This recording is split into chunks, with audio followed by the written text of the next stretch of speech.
Alright, so this is part 2 of the top 25 best movies of 2017 list. We are going to go from number 20 to about 16 today. So again, if any movies that you like didn't make this list, I'm sorry about it, but this is just my list, my opinions, and I will at some point do an honorable mentions list.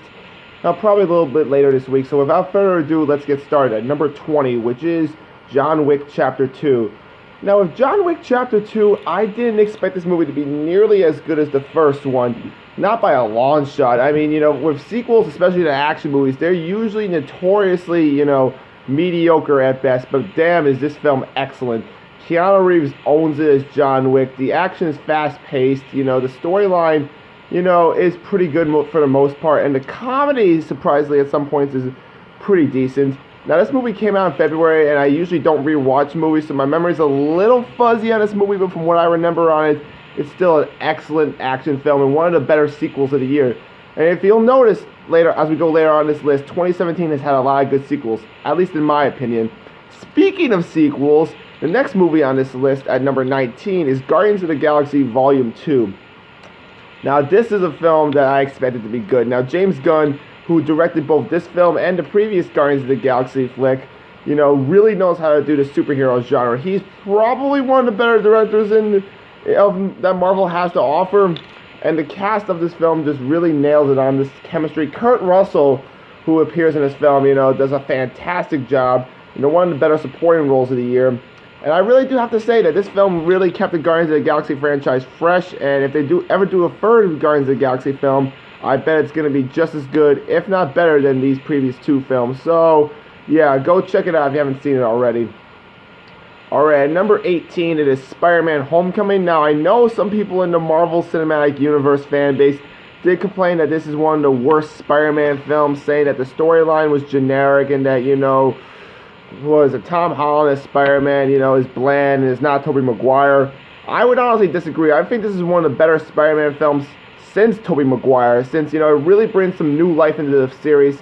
It's not a direct reboot like The Amazing Spider-Man. It tries to be its own thing in a sense. And I'm really glad, because The Amazing Spider-Man, while it was decent, it was just too dark for its own nature. Like, it was just trying too much to copy Christopher Nolan. But with Spider-Man Homecoming, I feel like this is going to be one of the better superhero films of 2017 for sure. I think it may be my favorite superhero film of 2017, and seeing it in IMAX with my friends really did help out the experience with it. So if you haven't seen Spider-Man Homecoming, please go check this one out. It is honestly, you're going to have a fun time for sure. Alright, at number 17 we have Good Time. Now, this film I saw back in late August in my local theater and around this area, and it was only in theaters for 1 week, and it was so sad that that had to happen, because Good Time is really one of the better times I had in the movies this year, because this film is raw, it's unnerving, like, it does not hold back at all. The pace of it is incredible, so is the music and the cinematography. It just, all that mixed together, a lot of Robert Pattinson's career-defining performance just really makes Good Time different from the rest of the collection that has been offered to us this year, and it's from A24, one of the best studios around, and I really do think that Good Time went unappreciated this year, and I think it should be seen by everyone who loves movies and everyone, who just really wants to see, the raw, gritty side of New York City. And finally, ending off this list at number 16 for today, we have Lady Bird. Now, this film, I liked it from when I first saw it the first time, but when I saw it the second time, I really did enjoy it more.